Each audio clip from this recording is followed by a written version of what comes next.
I want to see if the barkeeper's friend's famous cream can beat my shining skills. Wow. Today, it's me against barkeeper's friend.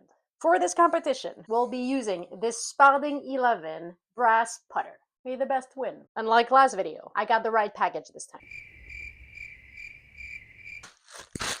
This makes way more sense. Ah. Polishing clubs isn't hard, it just takes time, and time is money. If I can get this to shine some of my clubs, I'll spend less time in the shining shack, therefore selling more and faster. Of course, this doesn't remove any dents or scratches, but I do have some clubs that just need to be shined. To compare the results, I will split this putter face in three. First one will be polished with barkeeper's friend. Second one will stay as is as a reference. And third one will be shined the old-fashioned way in the shining shack.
I still think I won, but this did a pretty good job. Some of my clubs just need a little shine, they don't need heavy polishing, so I might just save a lot of time with this. If you know of any products that can beat my polishing, let me know in the comments and I'll try it.